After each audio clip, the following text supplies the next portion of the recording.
Assalamualaikum warahmatullahi wabarakatuh. Di sini saya akan menjelaskan materi tentang metabolisme pada tumbuhan.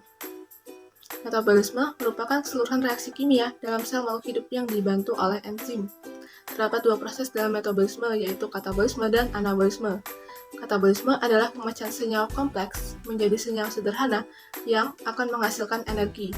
Sedangkan anabolisme adalah rangkaian proses penyusunan senyawa kompleks dari senyawa sederhana yang memerlukan energi. Contoh katabolisme adalah respirasi.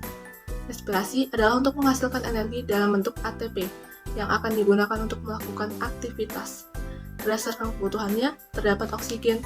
Respirasi sel ini terbagi menjadi dua, yaitu respirasi aerob yang membutuhkan oksigen dan respirasi anaerob yang tidak membutuhkan oksigen. Respirasi aerob akan memecah senyawa glukosa menjadi karbon dioksida dan air. Total energi yang dihasilkan adalah 38 ATP. Dalam prosesnya, respirasi aerob memiliki urutan mulai dari glikolisis, dekarboksilasi oksidatif, siklus Krebs, dan rantai transport elektron. Respirasi anaerob terdiri dari fermentasi alkohol dan fermentasi asam laktat. Yang pertama, fermentasi alkohol yaitu alkohol dan tape. Yang kedua, fermentasi asam laktat yaitu yogurt, sel otot, dan keju. Keduanya menggunakan substrat glukosa akan mengalami glikolisis menghasilkan 2 asam pirufat. Kemudian, pada fermentasi alkohol, asam pirufat akan melepas CO2 menjadi asetaldehida, direduksi menjadi etanol atau alkohol.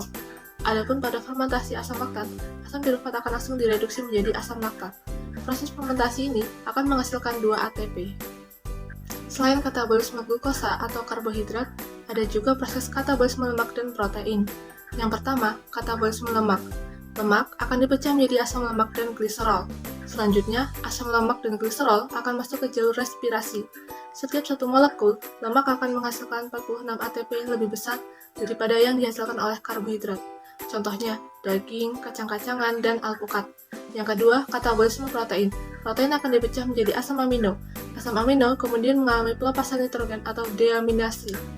Bahan yang tersisa kemudian akan masuk ke jalur respirasi. Satu molekul protein akan menghasilkan 38 ATP, sama seperti karbohidrat. Contoh proses anabolisme adalah reaksi fotosintesis yang mengubah karbon dioksida dan air menjadi senyawa glukosa dan oksigen. Proses ini terjadi pada organel kloroplas, tepatnya pada dua bagian utama, yaitu grana dan stroma. Grana terbungkus oleh membran tilakoid dan mengandung klorofil. Klorofil inilah yang berperan dalam penyerapan cahaya. Pada grana, proses fotosintesis membutuhkan cahaya, sehingga disebut reaksi terang. Pada stroma, prosesnya tidak membutuhkan cahaya sehingga disebut reaksi gelap. Pada reaksi terang, air dipecah menjadi oksigen dengan bantuan energi cahaya. Selain itu, dibentuk juga NADPH dan energi ATP. Pada reaksi gelap atau siklus Calvin, CO2 akan diubah menjadi glukosa dengan melibatkan ATP dan NADPH.